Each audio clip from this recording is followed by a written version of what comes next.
en fait, qui posait des questions. Aujourd'hui, j'ai pas qu'à dire aujourd'hui, là, j'ai pas envie C'est Éveil qui posait... Attends, Terre, attends. C'est Éveil, en fait, qui est en train de poser des questions à Terre. Voilà. Éveil, il faut non, mais vous me laissez répondre. Non, c'est bon. Ok, d'accord. Je vois que ma présence, c'est pas grave. Je vais vous laisser. Non, mais Terre, arrête. Mais je ne peux pas parler. Je ne peux pas rester dans un panel où il y a. Non, mais pourquoi tu veux pleurer à la fin? Tu as eu le temps de parler. Non, je pleure pas. Je pars. Mais oui, tu es en train de dire que ta présence est tolérance. Attends. Tu es en train de dire que ta présence n'est pas importante. Ça n'a rien à voir. Ça dérange. Laisse-moi terminer, s'il te plaît. S'il te plaît. Chaque fois que je finis, s'il te plaît, laisse-moi terminer. S'il te plaît, voilà. Quand tu dis que ta présence n'est pas, ça n'a pas de sens. Parce que tu as eu tout le temps de parler. Mais on te corrige juste. Je ne veux pas prendre l'émotion. Voilà, tu as fini ton temps de parole, le monsieur bon, qui a... Il n'y a pas de problème. Bon, de toute façon, donc arrête de pleurer, sinon tu as eu tout le temps de parler, arrête de pleurer. Mais c'est pas... Les gens, ils ont parlé ici pendant près de combien d'heures? Mais on te dit juste de ne pas mépriser ton prochain, c'est tout. À quel moment j'ai méprisé? Elisa, attendez, t'es devenu. Je ne suis pas dans une posture à là, de vouloir créer, on va dire un clash entre Côte d'Ivoire. Il n'y a pas de clash. Non. Il n'y a pas de clash. Non, écoute-moi. Je ne suis pas dans une posture là. Quand tu lances tes sujets là, il y a clash. Quand ils viennent parler, il n'y a pas de clash. Attends. Pardon. Je ne suis pas dans une posture à l'air là de créer un clash entre Côte d'Ivoire et Togo. Je n'ai pas ramené le débat Côte d'Ivoire-Togo. C'est ce que beaucoup de gens veulent. Que le débat soit, ouais, Côte d'Ivoire est mieux, Togo est mieux. Je ne suis pas dans ça. Oui, Togo vaut Togo ça veut dire, mais je ne suis pas dans ça. On a critiqué Ford Singbe. Attendez. Attends. Moi, je critique Ford Singbe. Si tu veux insulte-le. Critique-le si tu veux. Mais viens pas maintenant comparer le Togo, on va dire, à la Côte d'Ivoire. Ça sera un débat Côte d'Ivoire-Togo. Je ne veux pas de ça. Oui, il y a la comparaison. Où est la comparaison? Enfin, ton micro, c'est pas toi de parler. Tolérance, ton micro là-bas. En plus, il est amnésique. C'est la comparaison, toi. Fermez vos micros, s'il vous plaît. Tolérance, vas-y pour ta motion. Merci beaucoup, la grande sœur. Moi, je sais que monsieur, c'est moi, il est venu attaquer. Tolérance, attends. Tolérance, s'il te plaît. Là. Attends, je vais formuler un truc et je te donne la parole. Au fait, les amis, nous sommes ici, c'est pour parler de l'Afrique. Et arrêtons les injures de gauche à droite. Et on n'est pas là pour se déchirer entre nous. Vous voyez, monsieur Terci, on parle du Togo aujourd'hui. Si tu fais allégeance par rapport à certaines sorties des Togolais, je sais que tu veux parler des journalistes, mais moi je l'avais dit au passé que nous avons des journalistes sur New World. Excellence même l'avait reconnu. Oui, merci, toi tu es quand même intelligent, mon frère, merci. Qui parlent jour et nuit des autres pays, mais sont incapables de parler de leur propre pays. Alors c'est pourquoi, par là vous allez comprendre que même les journalistes sont muselés au Togo. Le journaliste qui est libre à 80%, plus qu'un simple citoyen lambda pour dénoncer, n'arrive pas à dénoncer. Nous avons un journaliste qui s'appelle Ferdinand Ité, qui s'est exilé. Alors c'est par là vous allez comprendre que ça va pas. Mais dire que les Togolais, ils sont là, ils sont ci, tout ça là, c'est, je sais pas si tu comprends un peu, c'est pour créer d'autres tensions et, or, nous sommes tous des Africains, nous vivons les mêmes choses. L'Afrique est malade de ses hommes politiques. Tu es d'accord quand même avec ce que je disais, non? Sur ce point-là.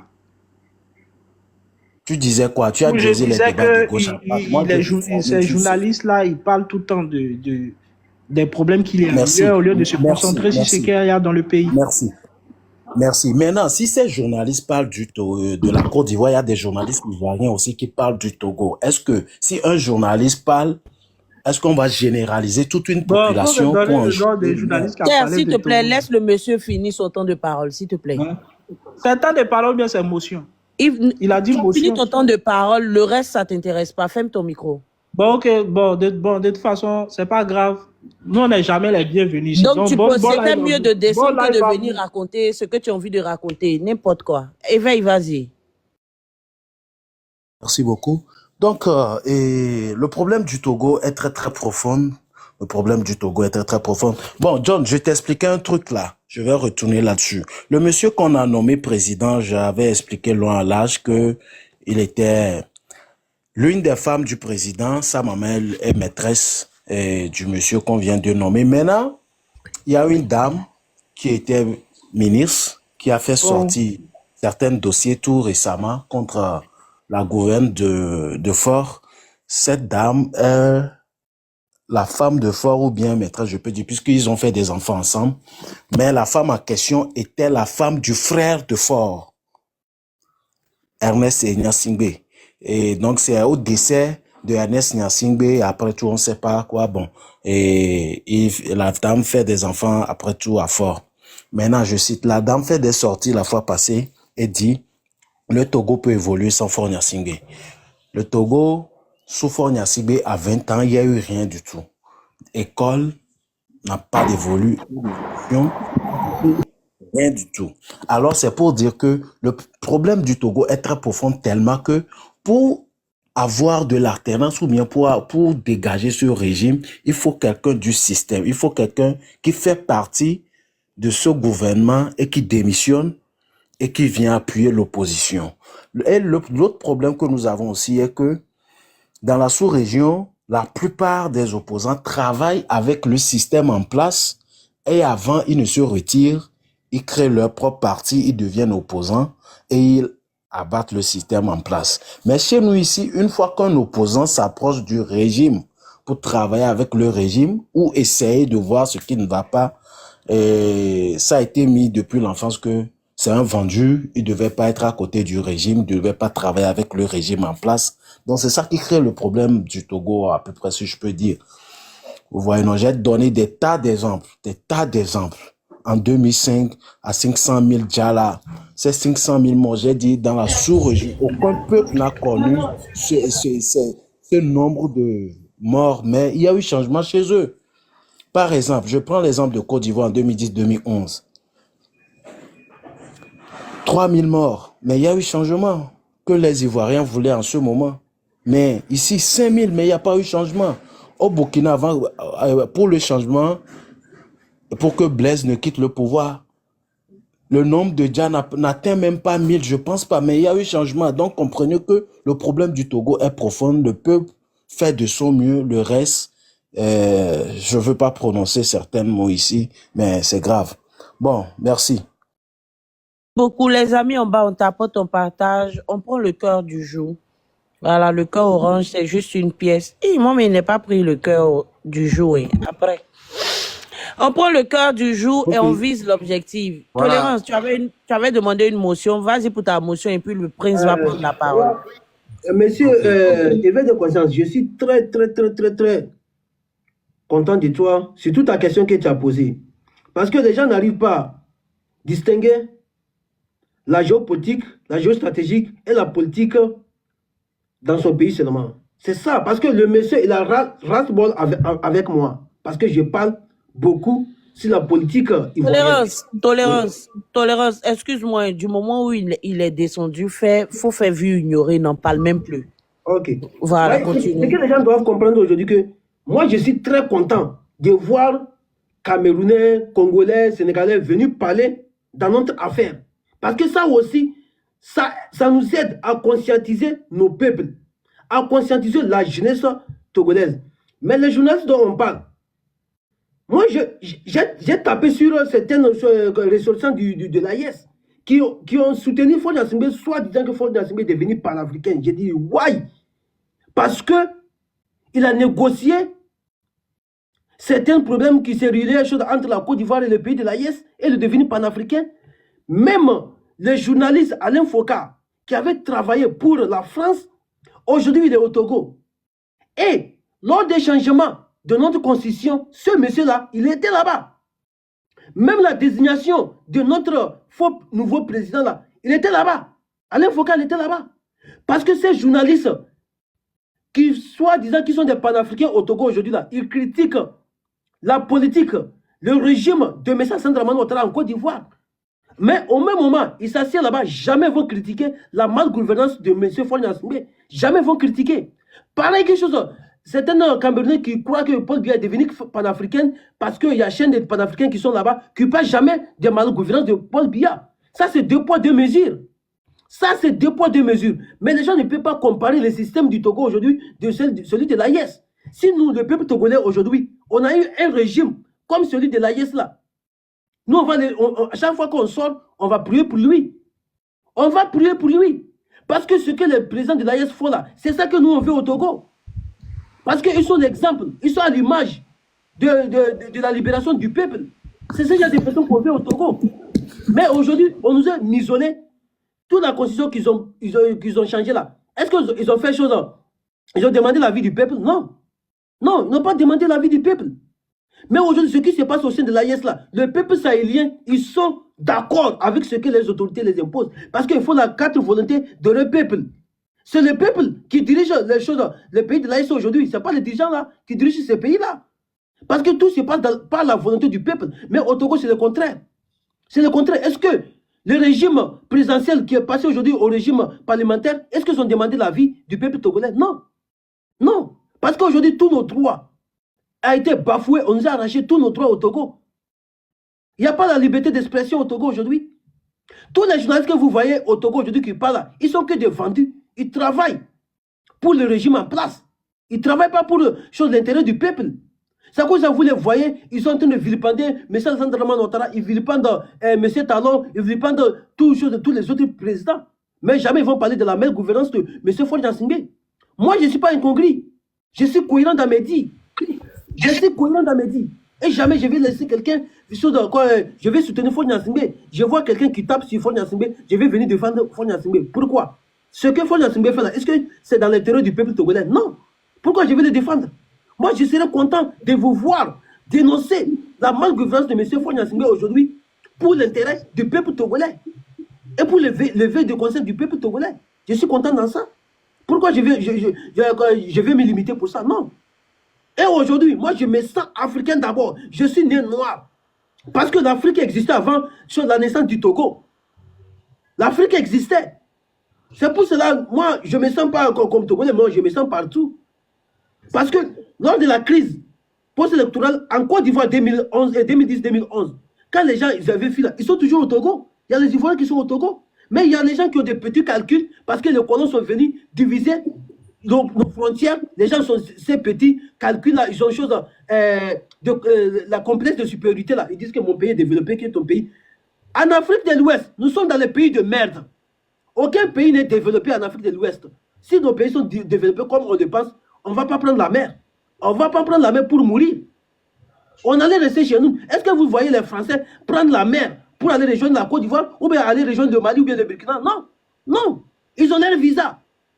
Mais des milliers de personnes africaines, surtout subsahariennes, nous prenons bateau. On risque nos vies dans le désert, dans la mer, et nous mourons là-bas. Ceux qui sont chanceux, ils vont rentrer. Mais aujourd'hui, demander à quelqu'un qu'aujourd'hui, il va accepter de retourner dans la pauvreté là-bas. Non. Non. 2 jours même là, tu arrives là-bas, tu passes tes congés, 1 semaine, 2 mois, tu reviens. Il revient. Parce que c'est de la merde aujourd'hui en Afrique. C'est ça qu'on est en train de dénoncer. La malgouvernance de sanguinaire Faure Gnassingbé aujourd'hui qui est en train de patrouiller tous les droits du peuple togolais. Comment il est arrivé au pouvoir? Aujourd'hui, on n'a pas des hôpitaux de référence. On n'a pas des écoles. Depuis son arrivée, il fait 20 ans aujourd'hui, il n'a pas pu construire des universités. Il n'a pas pu construire des routes. Le Togo fait 56 780 km². Mais on n'a qu'un seul échangeur. On n'a qu'un seul échangeur dans un pays, soi-disant démocratique. Et aujourd'hui, il passe du régime présidentiel au régime parlementaire. Est-ce que le peuple togolais a besoin de ça aujourd'hui? Est-ce que c'est ça qu'on mange aujourd'hui? Aujourd'hui, le peuple togolais, la majorité du peuple togolais n'arrive pas à rejoindre 2 boules par jour. On n'arrive pas à bien se soigner. On n'arrive pas à bien s'instruire. Dans un pays comme ça, est-ce que ce pays-là existe encore? Est-ce que ce pays-là existe? Nous n'existons plus. Notre existence n'est plus au Togo. On n'existe plus. On n'existe plus. Je pense que tu as fini ta motion. Donc, voilà. Calme-toi un peu. Ouais, mais il était tellement lancé. Fâche pas par rapport au mec qui est passé là. Le prince. Voilà, c'est des mecs qui sont là juste pour enflammer, faire des baises. On peut dire ça. Parce que, voilà, il vient, il parle, il insulte tout le monde, il attaque tout le monde. On sait pas d'où il vient. Donc, le sujet principal, c'est de parler. Voilà. Tolérance était lancée. Et en plus, c'était pas mal. Hein, ce qu'il disait, c'était pas mal. C'est pourquoi je laissais terminer. Le prince, vas-y, vas-y. Ok, ok.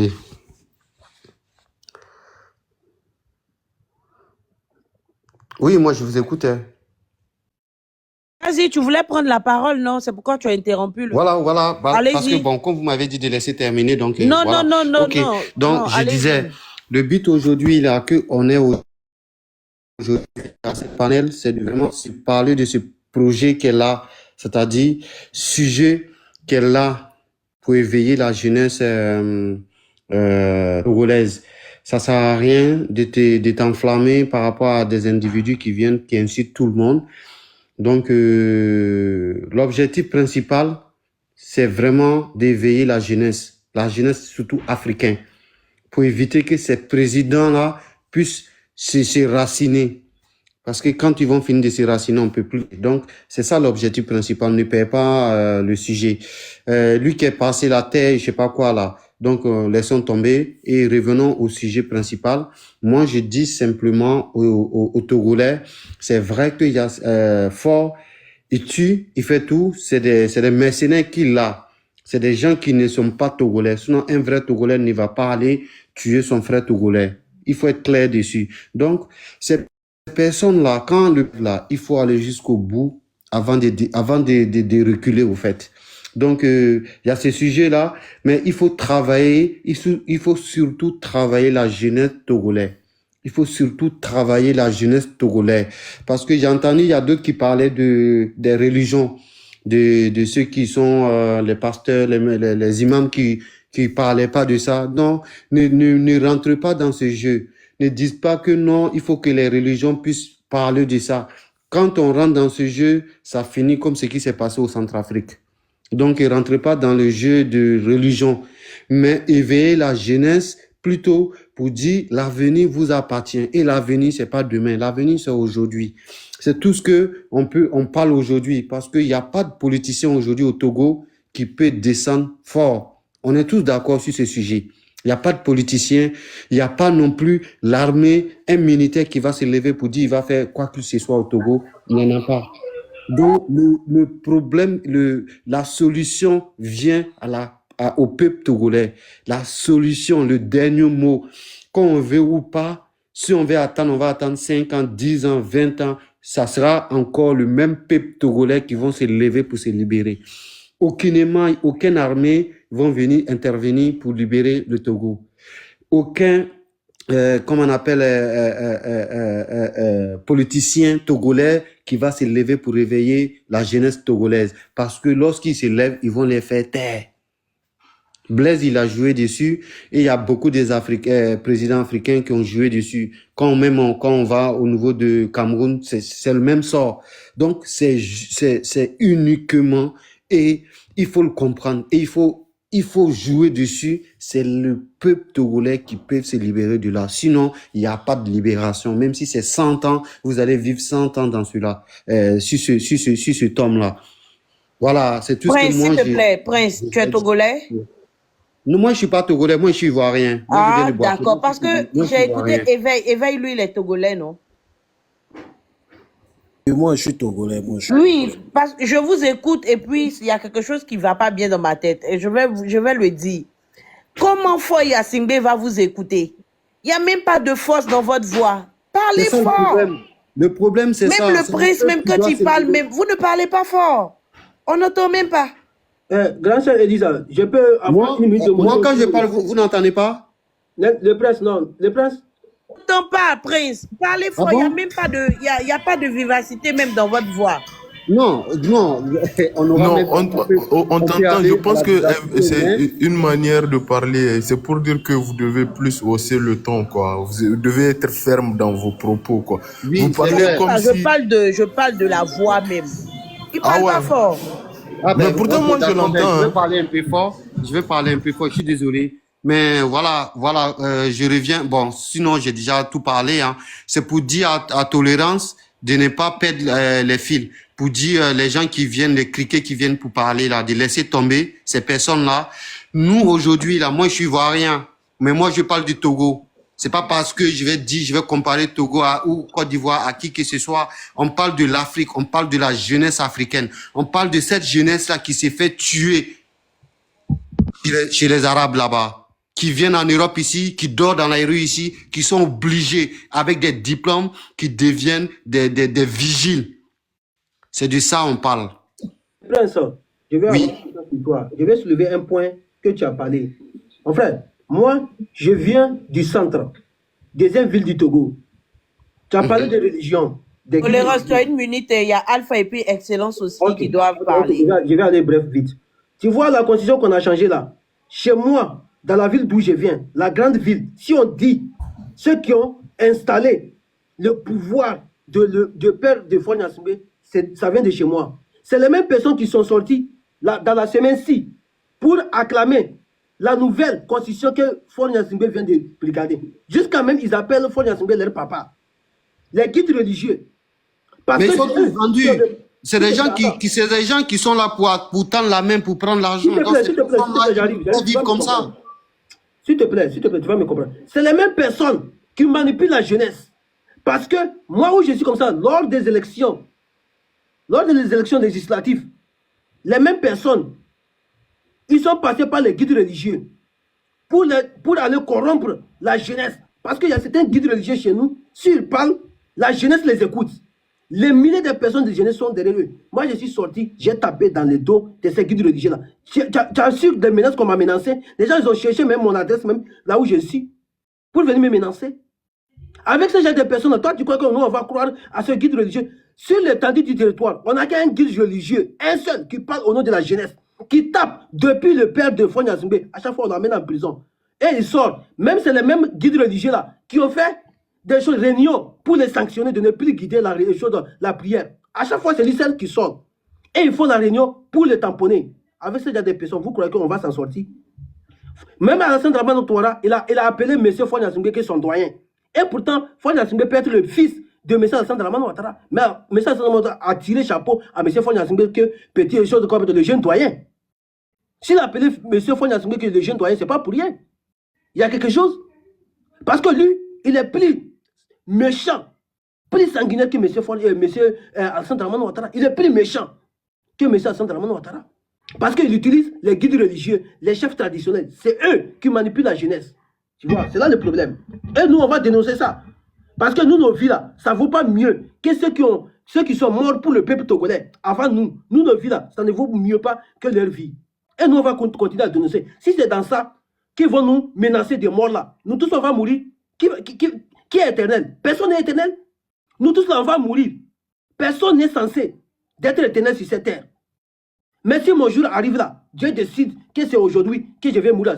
Moi, mon sort là ne vient pas de quelqu'un. Moi, ma mort ne provient pas de quelqu'un, sauf Dieu. Si Dieu décide le jour que je mets là, c'est le mourir que je vais mourir. Donc, leur menace à deux pas là, nous, on va toujours dénoncer ça. Les guides religieux, les chefs traditionnels, les guides religieux, nous, on va les dénoncer. C'est eux qui sont mauvais.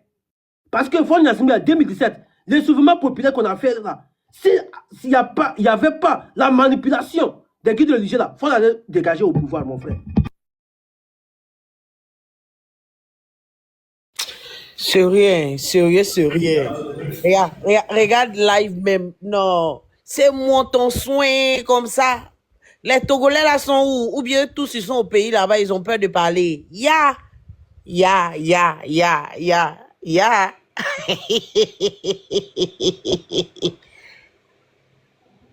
Je peux vous faire une petite... Mais Momo, tu dis, pardon, éveille, Momo, vraiment, toi aussi, tu aimes ma faire. On parle du président du Togo. Tu dis, faut pas, on va parler de toi, ton président. Je te demande, tu me dis de regarder ton drapeau. Et quand il regarde ton drapeau, c'est le drapeau de Côte d'Ivoire. Qui a parlé du président de la Côte d'Ivoire? Oh, vous donnez flemme, Joe. Éveille, vas-y. C'est à moi, non, normalement. Vas-y, l'excellence. Ok, merci beaucoup. Rebonjour tout le monde. Donc, d'abord, je tiens à féliciter Éveil pour sa question très, très pertinente. Ça ne concernait pas seulement la terre de Woubi qui était là tout de suite, mais ça concerne même les gens qui sont dans les commentaires. Parce que beaucoup de ces gens qui sont dans les commentaires, si on les demande s'ils font... C'est quoi, l'excellence? La tête de Oubida, tu parles de quoi? Non, mais attends, Elisa, il a non, dit... Non, je te demande, réponds-moi, je ne sais pas. Je parle de Terre de Bruni. Ah, d'accord. Laisse tomber, il est parti, laisse tomber. Non, oui, justement, il n'y a pas de problème, t'inquiète pas. Non, mais tu sais comment on l'appelle, Elisa. Moi, quand tu me rappelles à l'ordre, je n'ai aucun problème. Mais tout de suite, il a parlé de mon visage. Moi, je suis sûr que je suis plus beau que toute sa famille. Mais non, il m'a quand même traité de vilain. Excellence, je ne suis pas d'accord avec toi. Parce que... Attends, tolérance, il ne dit pas la vérité, l'excellence. Parce que quand Terre de Punis est en train de parler, l'excellence, tu as mis en commentaire, ferme ta gueule. C'est moi-même qui t'ai dit d'arrêter de ne pas dire ça. Il ne t'avait même pas encore parlé. Non, mais je suis... Non, au fait, non, attends, moi je suis d'accord. Quand tu me rappelles alors, j'ai pas de problème. Mais sauf que la dernière fois, quand je lui avais parlé de sa voix, tu as dit non, qu'il faut pas toucher le physique. Mais mon visage, c'est mon physique. En tout cas, il n'y a pas de problème. L'excellence, je suis d'accord. On ne parle pas du physique. Mais la question a été posée à Terre de Punis. Et tu viens le rabaisser. Tu dis qu'il ne peut pas répondre. Faut arrêter. C'est la provocation que tu as fait. Faut arrêter. Ouais, ok, j'ai compris. Mais en tout cas, quand on parle de géopolitique, là, ce que je voulais dire, c'est que beaucoup, même dans les commentaires, vont dire aussi qu'ils font de la géopolitique. Mais ils vont pas vouloir qu'on parle de leur pays. Mais la géopolitique, ça se limite pas. C'est quelque chose qui veut dire que tu parles de tout ce qui est politique à travers le monde. Et ça se limite pas seulement à toi, tes périmètres.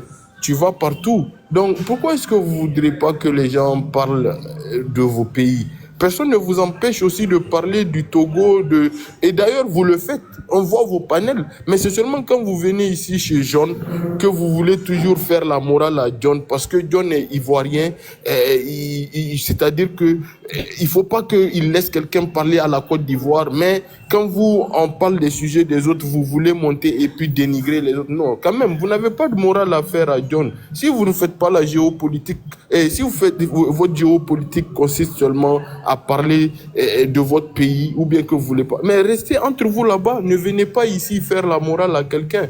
Maintenant, moi, je ne peux pas comprendre comment quelqu'un peut dire que lui, il fait de la géopolitique et puis dire que la CEDEAO veut mettre la pression, comment on appelle ça là, à Fort Gnassingbé, c'est pourquoi il veut se rapprocher de l'AES, tout ça. Sachant bien que cette même CEDEAO, on a vu comment Embalo a traité la CEDEAO. Vous pensez que dans la CEDEAO là, Embalo a plus d'influence que Fort Gnassingbé? Si Embalo refuse d'écouter la CEDEAO, fait les choses à sa guise, c'est Fort Gnassingbé qui va vouloir reculer devant la CEDEAO. Ça veut dire clairement que même votre géopolitique là, elle est biaisée. Vous comprenez rien du tout.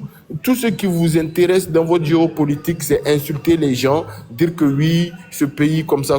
C'est pas de ça qu'il s'agit. Maintenant, mon frère qui a parlé de la religion, on peut pas occulter la religion dans les affaires de chez nous. Parce que ce qu'on demande aux religieux là, on les demande juste d'être sincères, d'être honnête. Parce que quand il y a des affaires d'élection, tout ça là, ce sont ces mêmes religieux là qui viennent manipuler la population, qui viennent endoctriner la population pour suivre ces politiciens farfelus là. Maintenant, quand il y a des problèmes, que ces gens là, ces politiciens sont pas capables de résoudre les problèmes du peuple, ils sont bouche bée. Ils disent plus rien. Donc c'est soit vous faites la politique comme ça se doit, quand c'est bon vous êtes là, quand c'est pas bon vous êtes là aussi, ou bien vous fermez vos gueules pour de bon, c'est tout, ou bien vous n'arrêtez de parler. Mais je pense qu'il faut que les peuples africains prennent conscience que ces gens-là, ils valent rien du tout et on doit même plus les calculer. C'est-à-dire que quand ils viennent vous vendre les rêves des politiciens, on les écoute pas. Quand il y a des problèmes aussi, on n'attend absolument rien du tout d'eux. Il faut être catégorique et ferme par rapport à ces gens. Donc c'est de ça qu'il s'agit. Et la solution, comme je l'ai dit, pour le Togo, il faut vraiment que les gens se mobilisent. Parce que Fort Gnassingbé, ce qu'il est en train de vouloir faire là, c'est carrément un royaume. Ou bien il est en train de... Parce que le Togo n'est pas trop grand, il est en train de s'approprier le Togo, lui et puis sa famille. Il veut s'éterniser. Fort Gnassingbé, c'est la seule chose qu'il a dans la tête. rester au pouvoir pour toute la vie. Et puis, je pense que les frères togolais qui sont sur le panel ont essayé, ont donné assez d'explications pour même nous expliquer le lien qu'il y a entre Faure Gnassingbé et le nouveau président Fantoche qu'ils ont mis là-bas là. Je sais même pas, lui-même il n'est pas élu si je me trompe pas, hein. Mais en tout cas, tout est clair quoi, tout est clair. Donc maintenant c'est au peuple de décider. C'est au peuple de décider. Si vous, en tout cas, moi, je ne pense pas que les vrais Togolais se sentent bien dans ce régime-là. Je ne pense pas que les vrais Togolais apprécient ce régime-là. Même s'il n'y a pas beaucoup de bruit, parce qu'on sait comment le peuple est muselé, le peuple est stigmatisé, est oppressé, opprimé. C'est vrai que c'est chaud, mais comme je l'ai dit, moi, je pense qu'il faut vraiment des vrais leaders charismatiques pour organiser, structurer le peuple. Parce que la lutte, la révolution ne se fait pas au hasard. Il faut vraiment qu'il y ait des guides qui sont capables de s'affirmer et de s'assumer. C'est de ça qu'on a besoin. Si au Togo aujourd'hui, il y a un jeune qui sort charismatique, qui veut galvaniser, mobiliser le peuple, c'est sûr que vous allez voir qu'il va y avoir du changement. Même si le changement ne sera pas brusque et radical, mais quand même, Faure Gnassingbé va se sentir de vouloir, comment on appelle ça, la reculer. Et il faut que les gens parlent. Parce que même les journalistes là qui se sentent à l'aise à monter sur les médias, sur les plateaux, critiquer les autres pays sans réellement parler de ce qui se passe au Togo, mais c'est parce que le peuple ne les met pas de pression.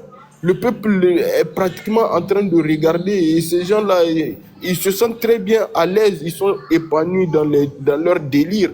Donc s'ils commencent à sentir des bourdonnements, que le peuple est fâché, que les gens sont pas... C'est sûr que eux aussi, ils vont essayer d'avoir un petit regard là-dessus et peut-être que les critiques vont commencer à partir de là. Il faut dénoncer tout ce qui se passe là-bas. Il faut sortir les preuves. Comment un pays depuis 1900, je ne sais pas combien, est dirigé par une même famille? Et puis, il ne faut pas compter sur la communauté internationale. Parce que c'est la communauté internationale qui encourage tous ces gens-là. Si la communauté internationale n'était pas de mèche avec Faure Gnassingbé, ils auraient pu dénoncer. Ils auraient pu dénoncer tout ce qui se passe là-bas. Mais ils ne disent rien. Parce qu'ils savent très bien qu'ils ont un régime fantoche vassalisé à eux, qui leur donne tout ce qu'ils veulent là-bas au Togo. Donc, ils ne vont pas parler. C'est comme ce qui se passait au Gabon. Et il ne faudrait pas que, comment on appelle ça, qu'on reste là à regarder jusqu'à ce qu'un militaire bizarre va sortir de quelque part et puis il va venir prendre le pouvoir. Et en ce moment, ils vont commencer à dire que oui, ça fait longtemps que la dynastie Gnassingbé est là, tout ça. C'est des hypocrites. Le peuple doit s'assumer, le peuple doit prendre à bras le corps son combat. C'est de ça qu'il s'agit et aller jusqu'au bout. Parce que Faure Gnassingbé, sincèrement, c'est-à-dire, c'est même une malédiction un peu pour la sous-région, quoi. Parce que je comprends pas. Peu importe ce qu'on peut dire qu'il a pu faire avec l'AUS, il ne nous agresse pas ou bien... Non, mais tout ça là, comme comment il s'appelle, Tolérance l'a dit, Faure Gnassingbé, c'est un gars discret. Il fait les choses de façon sourdine. Mais en réalité, là, personne ne peut vendre une bonne image de Faure Gnassingbé. Ça n'existe pas. Personne, nul au monde qui a de l'honneur et de la dignité peut dire que Faure Gnassingbé, c'est un président panafricaniste ou bien un président qui œuvre pour les peuples d'Afrique. Il n'a jamais été dans cette optique-là. Donc, il est temps que, vraiment, que le peuple togolais s'affirme, sache ce qu'il veut et trace son destin. C'est de ça qu'il s'agit. Et vous allez voir que les vrais panafricains, pas les vrais panafricains, les vrais afrocentristes, parce que le panafricanisme là est tellement galvaudé aujourd'hui, il y a même des Arabes qui se retrouvent dedans. Moi, je ne fais pas de lutte avec des Arabes. Donc moi, je suis afrocentriste. Les vrais afrocentristes vont s'associer à vous et vous allez avoir le soutien total de ces gens-là.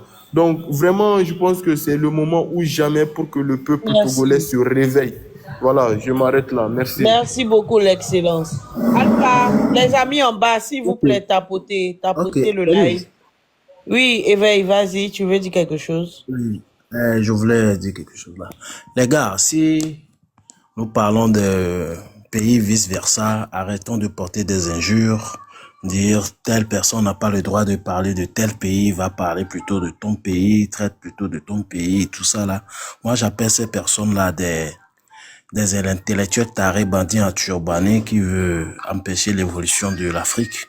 Puisque, étant donné que nous sommes dans la géopolitique, puisque une fois que nous sommes sur des plateformes internationales, c'est la géopolitique que nous faisons, alors tout le monde est libre de parler d'autres pays.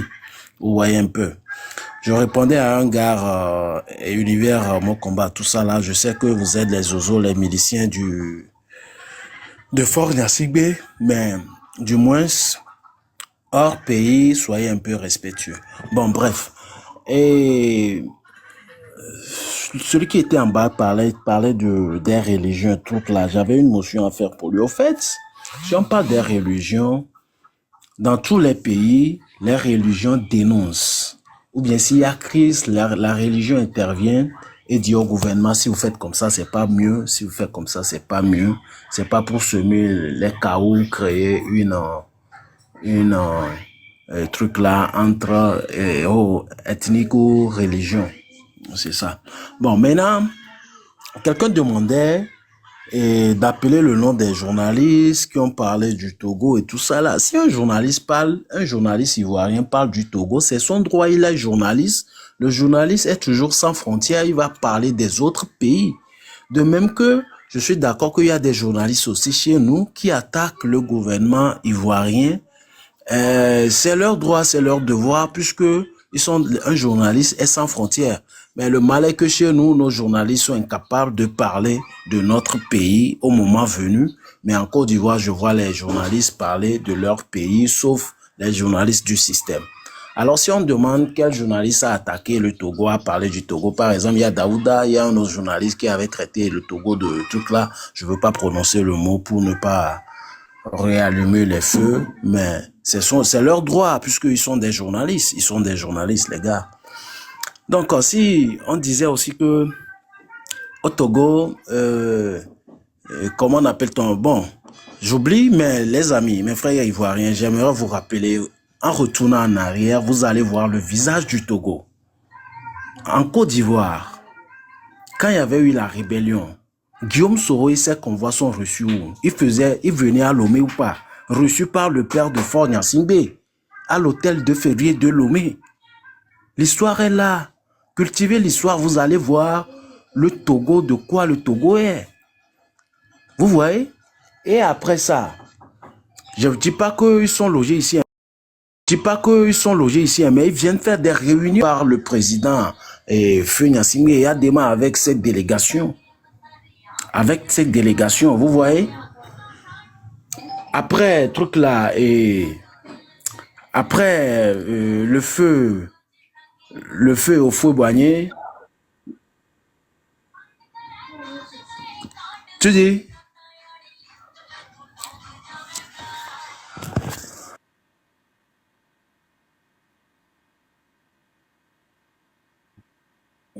Ok. Après le décès du feu au Fouet-Boigné, posons-nous la question. Pourquoi, avant qu'il ne nomme Ado Premier ministre, il a changé la constitution ivoirienne, puisque la constitution demandait, après le départ, le décès du président, c'est le Premier ministre qui prend le pouvoir. Mais le gars, il a été clairvoyant. Pourquoi il a changé la constitution avant de nommer Ado Premier ministre? Et après, lui, quand Bédi était là, Vous cassez la dynamique. Oh. Allez, on y va, on tapote à 100. Alors, moi, tapoter jusqu'à 100, moi-même, je suis en train de le faire. Donc, tapotez vous aussi. Moi, je reste assez surpris de voir que nous avons regardé ça. C'est un héritage incroyable. C'est-à-dire que moi, quand j'écoute cette musique, qui est pourtant de l'Afrique centrale, hein, c'est les pygmées de l'Afrique centrale, je me sens investi d'un espèce de pouvoir mystique. Regardez comment ça vous prend dans la chair. Alors vous criez bêtement, vous êtes dans tous vos états. C'est incroyable. Et je me pose la question. Pourquoi à un moment donné, je n'incite personne, évidemment, je ne vais pas vous dire d'aller mourir. Mais pourquoi le peuple ne décide pas d'une manière unilatérale de récupérer son dû? Pourquoi ce peuple-là, qui sait que dans tous les cas, s'il ne fait rien, personne ne le fera, pourquoi il attend? J'ai comme l'impression que les Togolais sont lésignés, et ce sont plus les gens de la diaspora togolaise qui sont sur les panels pour... c'est des lanceurs d'alerte. Ils rappellent à tout le monde, les gars, réveillez-vous, arrêtez de vous endormir. Mais les autres, ils ont souffert, quoi. Ils sont fatigués. Ils en ont marre. Tapotez jusqu'à 100, je vous dis, avant que je donne la parole, s'il vous plaît. Merci beaucoup pour toutes les personnes qui vont continuer à nous accompagner. Tapotez, tapotez, ne vous arrêtez pas. Moi, j'ai pris quelques indicateurs. Et je vais vous étaler un peu les indicateurs, parce que c'est vrai qu'il faut se plaindre. 57 ans de pouvoir, 58 maintenant, ça fait beaucoup, hein. Et c'est toujours les Nyasimbe. Vous imaginez, il y a des jeunes aujourd'hui qui n'ont pas connu d'autres présidents. Alors moi, j'ai essayé de regarder un peu pourquoi est-ce que ce président persiste, hein, il reste, et qu'est-ce qu'il a fait pour les Togolais. J'ai regardé le taux de couverture de l'électricité. Il paraît qu'elle a augmenté de 17% en 2000 à 45% en 2018. Ça fait beaucoup, hein. Et l'objectif 2025, c'était atteindre un taux d'électricité de 75%. Je vous laisserai bien sûr tout à l'heure réagir par rapport à ça, parce que là, maintenant, on a besoin des chiffres. Hein. Les chiffres que j'ai eus là, il faut aller dans investissement.gouv.tg. D'accord? C'est ces chiffres qui sont affichés par le gouvernement. Moi, je suis obligé de prendre ces chiffres-là, en tout cas. C'est les seuls que je peux considérer pour l'instant probants, même si je connais un peu la vision et vos réponses. Alors, sur l'eau potable, il devait atteindre un taux d'accès à l'eau potable de 85% au niveau national, avec des cibles spécifiques de 75% à peu près au milieu urbain. Eh bien, ils sont arrivés à 85% en semi-urbain et 95% en milieu urbain. Je suis étonné quand même. Pareil que la côte, comment ça s'appelle, le Togo aurait de l'eau potable quasiment partout. C'est incroyable. Bon, là, c'est encore des chiffres de investissement.gouv.tg. Moi, je dis plus rien. C'est parce qu'il y a des choses, ça me surprend quand même, et je préfère que ce soit les Togolais qui répondent. Et ensuite, je me suis dit, bon, alors, pourquoi les gars se plaignent pas? Ça se trouve, ils sont bien, ils ont du boulot, ils ont tout. Taux de chômage environ 3,8% en 2022, avec une fluctuation observée au cours des années précédentes. Bon, 3,8%, c'est plutôt pas mal par rapport à ses voisins, par rapport à tout le monde. Je sens que le Togo s'en tire plutôt mal, plutôt pas mal. Alors j'ai dit, attendez, on va regarder la dette publique. Mais la dette publique a augmenté. Elle était de 760 milliards de francs CFA en 2005. Elle est passée à 4080 milliards de francs CFA en 2025. Excusez-moi de rire. Ils ont fait quoi exactement? Qu'est-ce qui a justifié cet écart énorme? 760 milliards en 2005. Donc, pendant tout le règne de M. Faure, il y a eu quasiment l'équivalent de, 3500 milliards qui se sont rajoutés en dette. Merde, il a fait quoi? Et les Togolais ne se posent pas de questions. Ils se disent, bon, ça va. Ça, c'est affiché, hein. Vous regardez dans l'UMOA. Excusez-moi, moi, j'ai toujours un problème avec les prononciations. L'UMOA. Vous allez sur le site de l'UMOA et vous aurez justement le taux de chômage qui est affiché. Et la dette publique, elle est sur 27avril.com. Voilà. C'est là où j'avais retrouvé ces informations. J'ai noté ça. Ouais. 27avril.com. Et le chômage, c'est l'UMOA. Après, je me suis dit, moi, attendez, c'est quoi ce pays? C'est pas possible. C'est très flou, ce pays. J'ai regardé le taux d'inflation. 5%. Le PIB. 1051 $. Alors, ça, c'est le PIB par habitant. C'est 1051 $ US en 2025. Et le taux de pauvreté, c'est que 47% de la population vit une situation de pauvreté multidimensionnelle.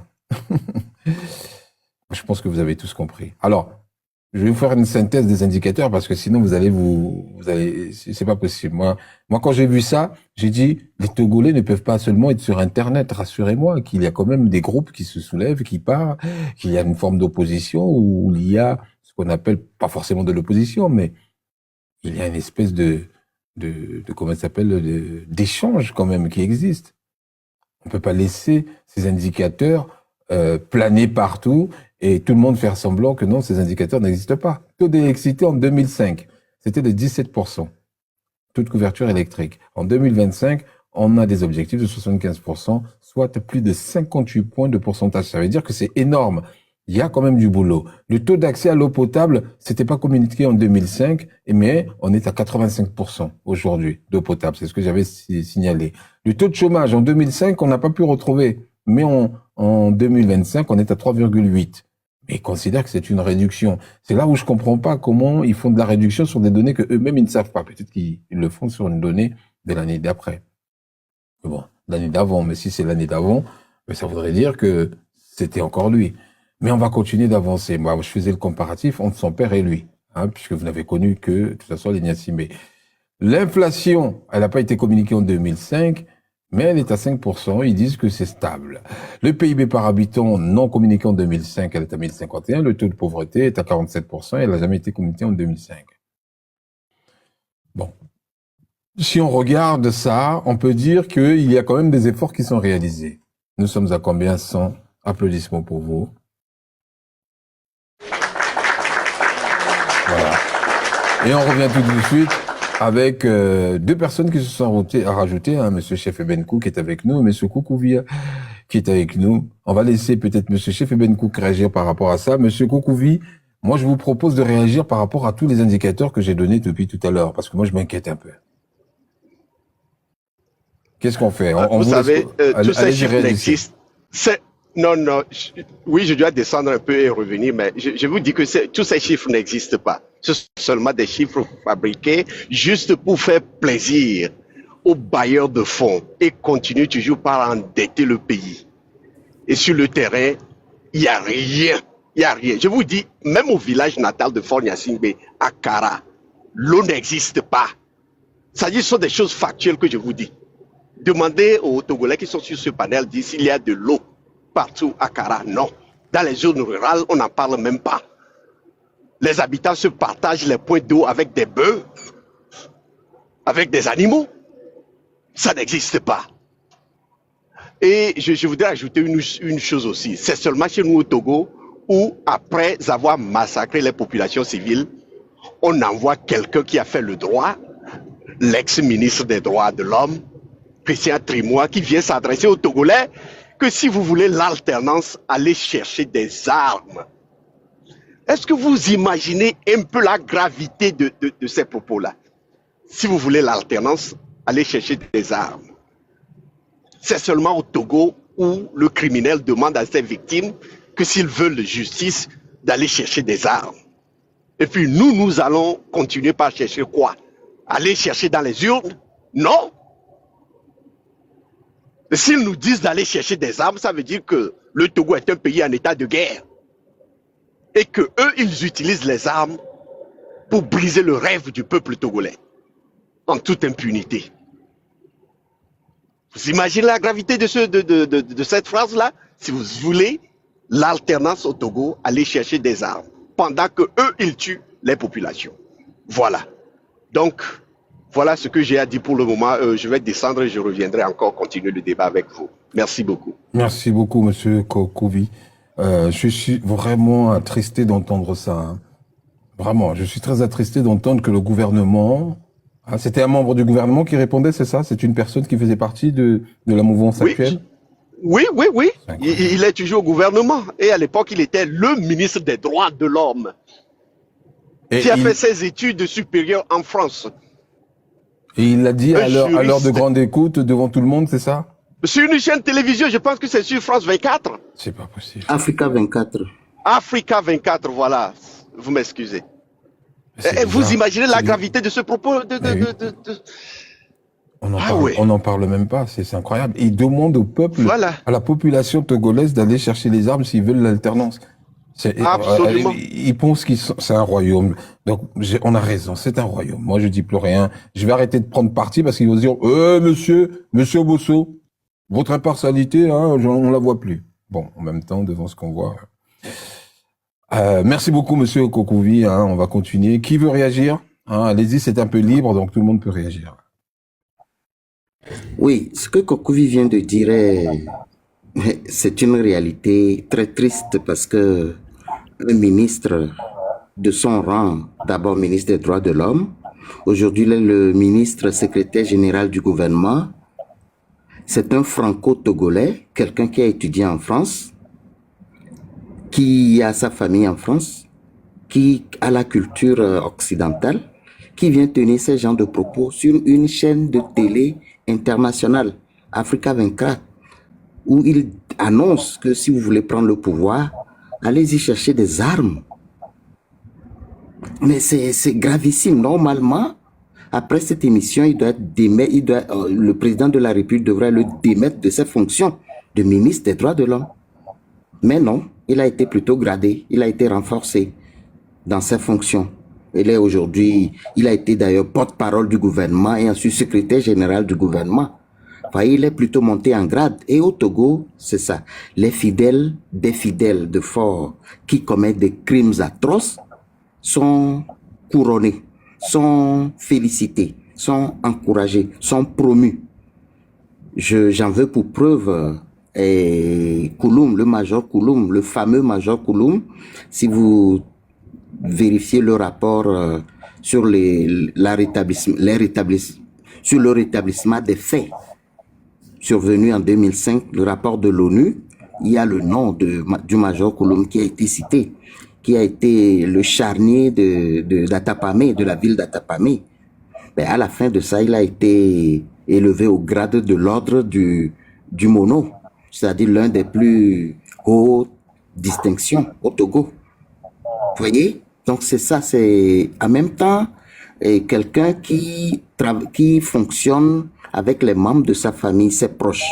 Aujourd'hui, avec cette 5e République, où il a fait de la Constitution sa Constitution personnelle, il a fait donc de ce régime un régime des copains et des coquins. Copains, c'est-à-dire que... Mais, monsieur Dissé, ça m'emmène à une question, monsieur Dissé. Oui. Comment est-ce qu'ils ont justifié la suppression d'élections présidentielles directes au peuple? Ils ont dit quoi? Pour que le peuple dise, oui, on adopte, on accepte. Qu'est-ce qu'ils ont dit exactement? On va supprimer, ça y est, on passe sous un modèle parlementaire. Ils ont juste dit ça suffit? Ils n'ont pas demandé l'avis au peuple togolais, ils n'ont demandé l'avis à personne. Ils ont dit dans les arguments que c'est pour éviter aussi les dépenses inutiles et tout ça. Mais tout le scénario qui a été mis en place sans l'avis du peuple togolais. C'est d'abord des députés en fin de mandat qui ont été recyclés pour aller voter cette loi. Et à quel moment? Dans la grande nuit, quand tous les Togolais dormaient. Ils se sont réveillés le lendemain avec une nouvelle constitution, la constitution de la 5e République. Des députés en fin de mandat. La constitution de 92 est claire là-dessus. Des députés en fin de mandat ne peuvent pas voter des lois, surtout les lois de cette de cette nature. Changer complètement la constitution, les députés en fin de mandat ne peuvent pas le faire. Et à quelle heure? Dans la grande nuit, quand tout le monde dormait. Donc ils n'ont pas demandé l'avis des Togolais.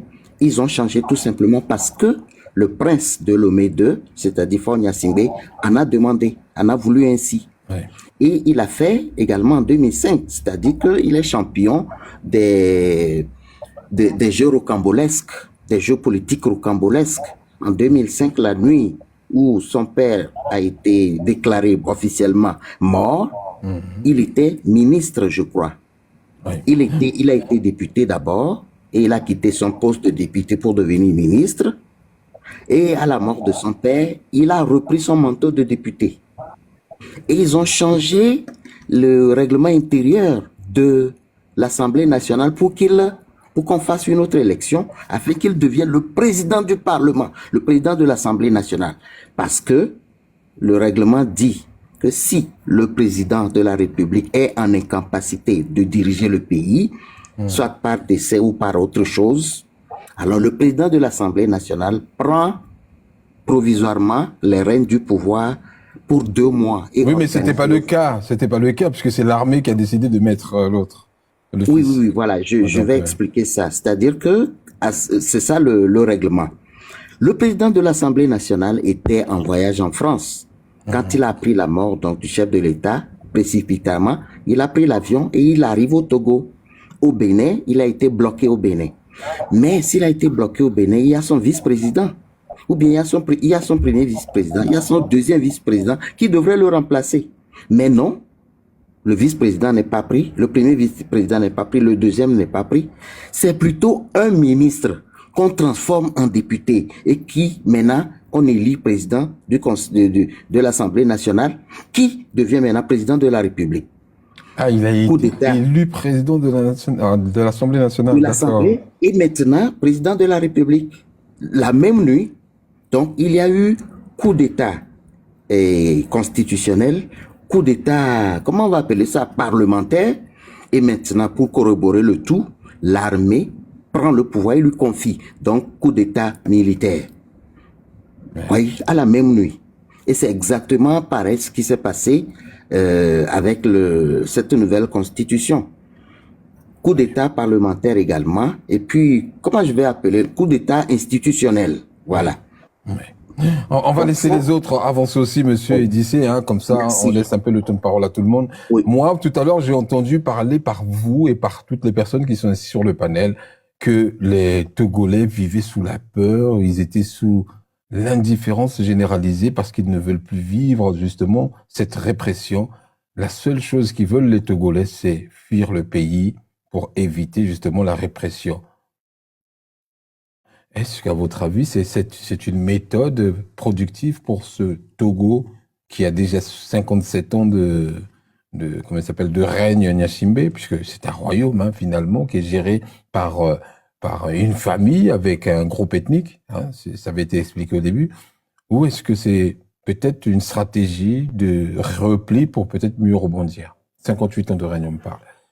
Qui veut réagir? Qui veut répondre? Monsieur Anaïk, Samuel, monsieur Trismégiste, allez-y, hein, quelqu'un peut répondre. Allez-y. Bon, tout le monde peut réagir, hein, tout le monde peut réagir. Il nous reste, en fait, alors, attendez, je vais vous dire combien de temps il nous reste. C'est évident que ce n'est pas la meilleure des solutions, mais de manière générale, c'est comme ça que l'Afrique répond. Voit le Cameroun, la Côte d'Ivoire. Plus on est réprimé, plus les gens cherchent plutôt à sortir du pays pour se chercher. Parce que très souvent, on n'arrive pas à se structurer au niveau national. Comme j'ai dit là, pour moi, la meilleure des façons est qu'on puisse infiltrer justement l'armée pour voir les hommes qui sont proactifs pour un changement et pourquoi pas constituer une force parallèle vraiment pour faire un équilibre de force avant d'engager quoi que ce soit. Justement, sortir du pays, souvent ce n'est même pas facile, mais bon voilà, parce que les gens sont totalement découragés, rien ne fonctionne et à la fin, bon, beaucoup de gens justement perdent leur vie. Le fait de voir que bon voilà, tous ceux qui parlent finissent justement par mourir d'une manière ou l'autre parce que peut-être le régime a accéléré leur mort. Ça décourage. Et surtout que peut-être le pays, un peu comme le Cameroun, n'a jamais eu des succès justement dans le combat direct pour pouvoir comprimer. Par exemple, au Sénégal, on sait très bien que quand le régime veut s'éterniser au pouvoir, les Sénégalais ont réussi à gommer le président. Donc, ce qui fait que ça crée un antécédent même important. Mais au Togo, au Cameroun, que jusqu'aujourd'hui, le peuple n'a jamais pu dominer justement le régime. Ça fait que bon, ça décourage beaucoup de personnes.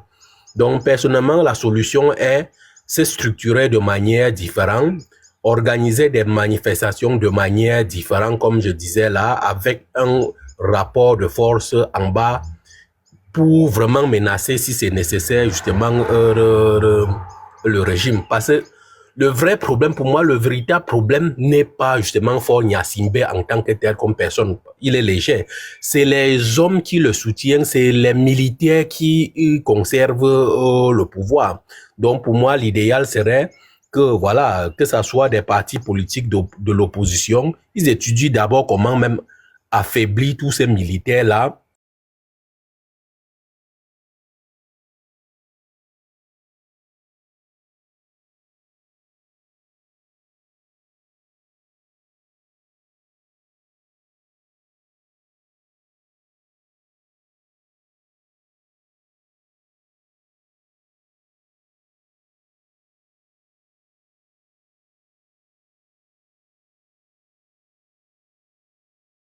Soit l'armée, comme je dis là, l'armée togolais, armée et police, ils sont 20 000 personnes, alors que la population est de 10 millions d'habitants. Donc, on peut changer vraiment ce rapport de force, utiliser ce qu'on appelle une stratégie dominante. Donc, peu importe la volonté du régime, voilà, on recense ces gens-là, même s'il faut, comment dirais-je, neutraliser leurs intérêts, agir, même avoir que peut-être les hommes de la police, de l'armée ont des bilans même au niveau personnel, dans leur domicile, ceci, cela, parce que nous sommes en politique. Donc, pour éviter seulement de se lamenter, ceci, cela, nous devons prendre des solutions, justement, prendre même en considération tous les éléments nécessaires, surtout même concernant les rapports de force. Si un ministre vous dit de manière claire et nette que si vous voulez une alternative, allez chercher les armes, on doit le critiquer, ceci, cela, mais peut-être il est en train de nous dire justement la voie vraiment à suivre.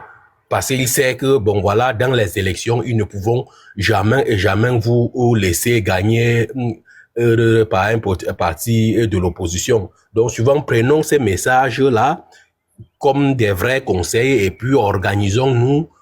Je ne pense pas que 20 000 personnes peuvent dominer peut-être 5 millions de personnes s'il y a une volonté vraiment de les gommer et surtout s'ils sont organisés. Donc pour moi, la solution, c'est s'organiser, infiltrer l'armée, coopter ce qu'on peut coopter et justement pour avoir un rapport de force. Pour pouvoir marcher, s'il faut, on kidnappe même le commandant de la police, le commandant de la gendarmerie et d'autres forces pour les amener à donner des bons ordres le jour de la manifestation. Donc, pour éviter tout simplement, comme au Cameroun, on se lamente, mais on n'agit pas comme il faut parce que ces gens-là comprennent seulement la violence. Donc, il faut qu'à un certain niveau, on les fait comprendre que, si on veut être violent, on peut être violent même plus que vous. On peut compromettre, mettre vos intérêts même en danger, surtout les gens, les hauts gradés de l'armée. Tous ces généraux-là, tous les grands officiers-là, on peut remettre en question justement les intérêts. Je parle un peu en parabole, j'espère que beaucoup de gens comprennent parce que nous sommes sur Internet et il ne faut pas qu'on étale tout. Donc voilà, pour moi, donc pour dire que quoi, il faut vraiment un rapport de force se constitue, qu'on cherche à constituer un rapport de force pour pouvoir faire face justement au régime. Sinon, on aura seulement nos yeux pour pleurer un peu partout. Comme ça se voit aujourd'hui, Cameroun, Togo, Côte d'Ivoire et un peu partout en Afrique, on se lamente seulement au lieu peut-être de se structurer pour vraiment faire des actions concrètes et dire que bon voilà, ça va. Je peux dire... Oui, vous pouvez réagir tout de suite. Moi, j'ai noté qu'il y a 59% de la population togolaise qui a moins de 25 ans. Et je suis assez surpris de voir que, on attend. Écoutez, on va attendre. Allez-y, monsieur Trismégiste, allez-y.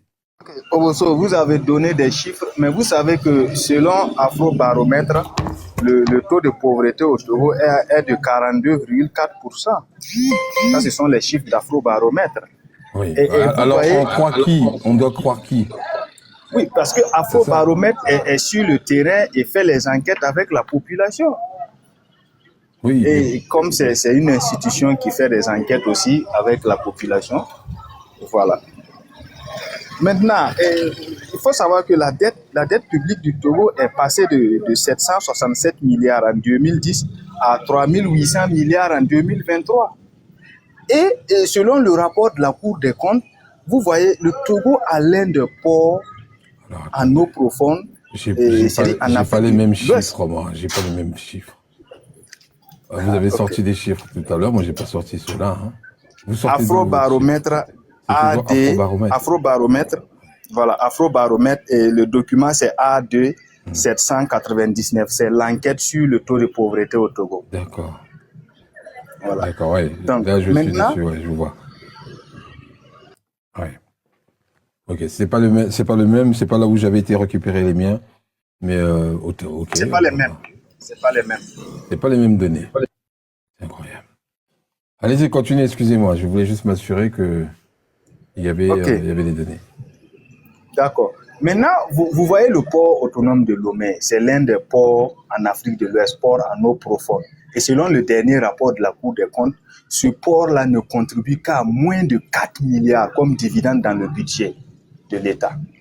Et vous prenez une société comme la Société nationale du phosphate au Togo, qui contribue à moins de 2 milliards dans le budget national au Togo. Pourtant, le Togo a le diamant, le phosphate, le pétrole, le manganèse, et toutes ces ressources-là sont là. Mais il n'y a que 2 centres hospitaliers universitaires au Togo pour 9 millions de Togolais. Est-ce qu'on peut comprendre ça?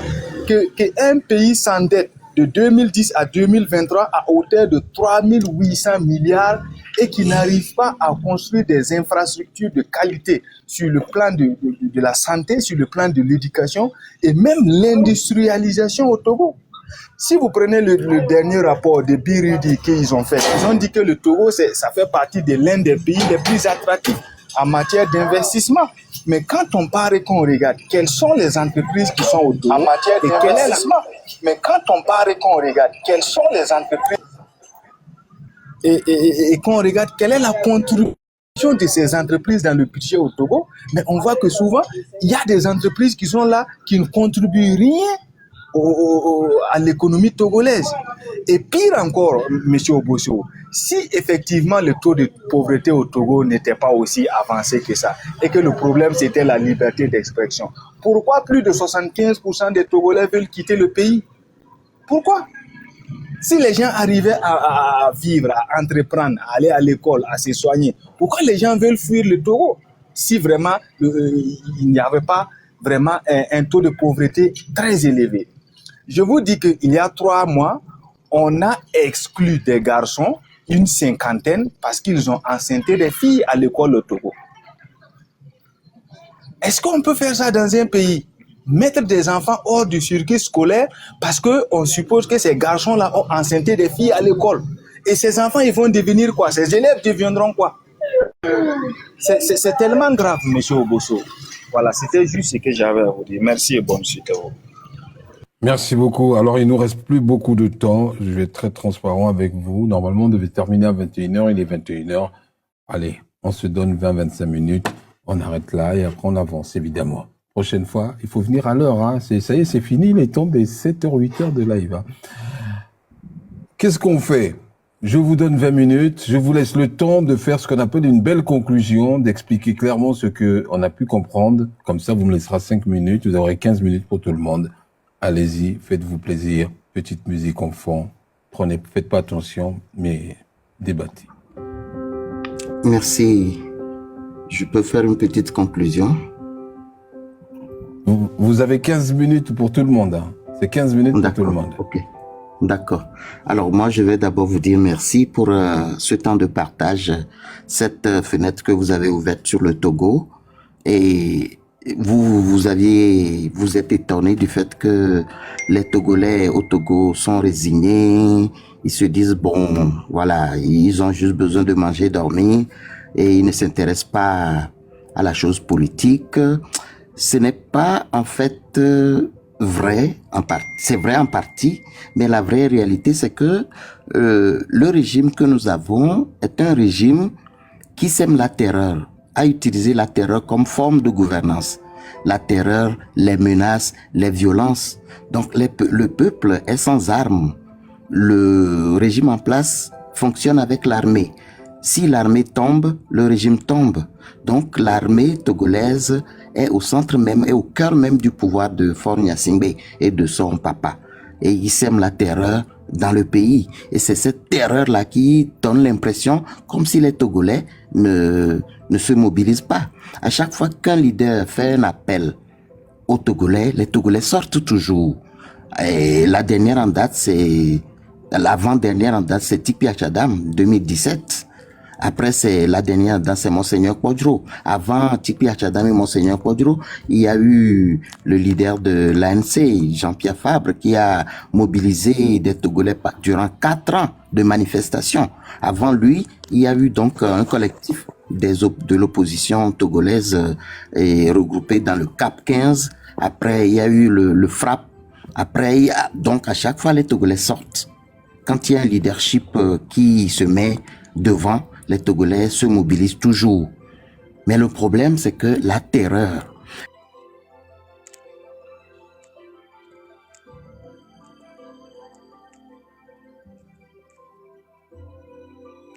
Alors, on a été coupé. C'était qui parlait, monsieur Edissé? Edissé, oui. Oui. Bon, bah écoutez, allez-y, hein, prenez le relais. Je vous ai dit, il y a 15 minutes pour tout le monde. On est à peu près à 13 minutes ou 12 minutes restant. Donc, allez-y.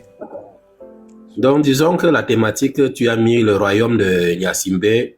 Personne, tous les intervenants, justement, ont tout simplement confirmé la thèse de monsieur Obosso. Et bon, comme conclusion, on a dit justement, l'armée est au centre de cette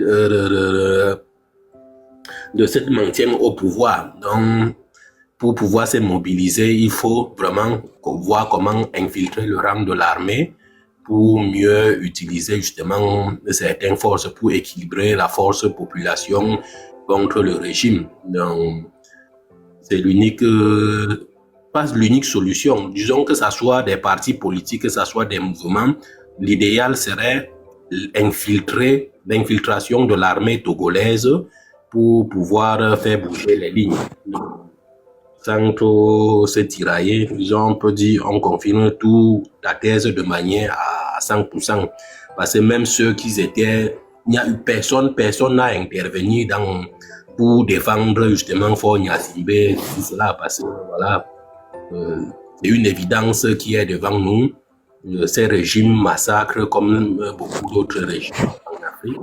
Ce qui fait que leur pouvoir est basé tout simplement sur la terreur de la population.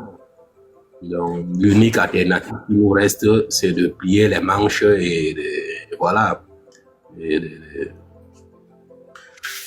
et combattre contre le régime, même si pour l'instant peut-être le temps de s'organiser, ceci, cela. Sinon, il y a des oppositions capables au Togo.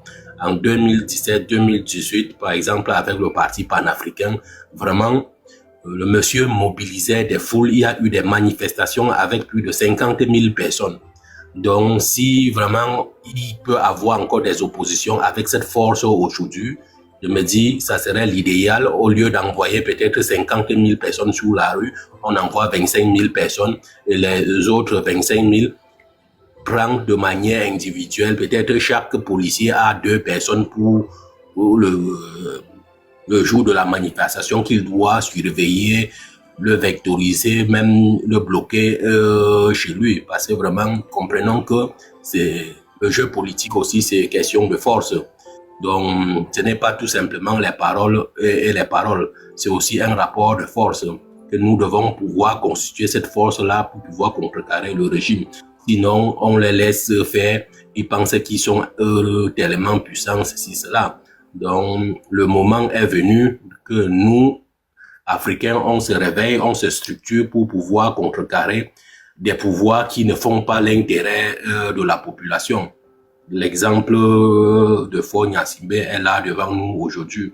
On peut citer tellement de régimes qu'aujourd'hui, ils ne travaillent pas pour l'intérêt de la collectivité, mais ils travaillent pour des intérêts particuliers, voire de l'Occident.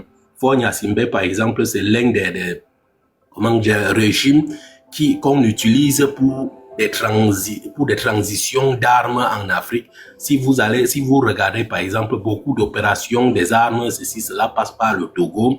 Les ventes des armes entre Sud-Afrique et France, vous allez voir que ça passe par le Togo, cela. Donc, c'est un régime assez particulier que, voilà, nous pouvons contrecarrer. Il n'y a pas un pouvoir qui peut dépasser le peuple. 20 000 personnes ne peuvent pas dépasser 10 millions de personnes. Même 5 millions de personnes, s'ils s'organisent, s'ils ont de la volonté.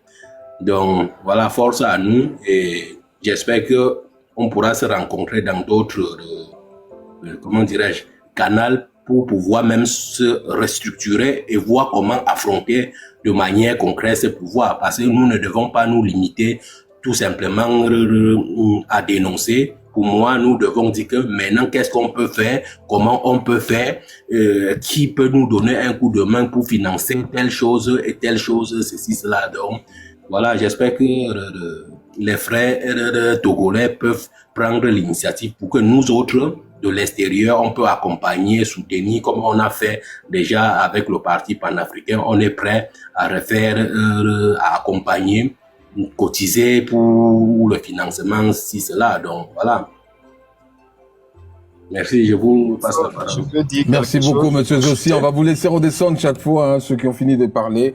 Descendez chaque fois, comme ça, du coup, on va laisser le panel vide.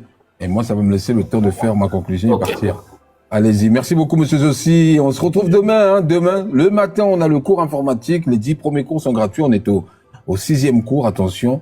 Et après, le reste, ça sera uniquement pour les abonnés au Bosso TV. Monsieur Trismégis, allez-y, c'est à vous. Faisons vite. Ok, merci. Grand merci à vous, monsieur Obosso. Lors de la manifestation la diaspora en France, j'ai écrit dans les commentaires que vous parlez moins du Togo. Aujourd'hui, j'ai été ravi d'avoir ce panel-là. Moi, je vais conclure en disant, en citant Nelson Mandela, il a dit que c'est toujours l'oppresseur et non l'opprimé qui détermine la forme de la lutte. C'est assez simple à comprendre. Merci bien, monsieur Obosso, et bonne suite. Merci beaucoup, monsieur Trismégiste, et j'espère que je prononce bien le nom, hein, Trismégiste. Allez, on va vous laisser redescendre et on se dit à demain. Demain, venez à 8h, 10h, c'est le cours, c'est 8h, 9h30 en réalité. Je commence à 8h15 le cours et 1 heure après ou 45 minutes après, j'ai fini, on pose des questions et après, on coupe. Il n'y a pas autre chose à dire. Monsieur Anaïk Samuel, c'est à vous, allez-y. Faites-vous plaisir.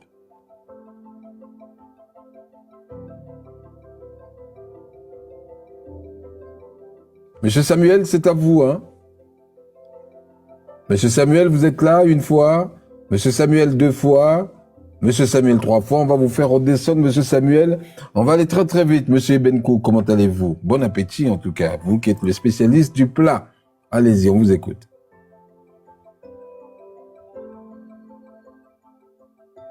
Monsieur Benkouk une fois. Monsieur Benkouk 2 fois. Monsieur Benkouk 3 fois. On va vous laisser redescendre, monsieur Benkouk, et on termine avec monsieur Hello Universe. Hello Universe Son. Vous êtes là, monsieur Hello Universe? Oui. Bonsoir, monsieur Obosso. C'est la première fois. Vous êtes là, monsieur Hello Universe? Bah, il va falloir couper le retour, hein, sinon on s'entend en double. Coupez le retour, coupez le Bluetooth, coupez tout, et ensuite, on va pouvoir échanger entre vous et moi et vous laisser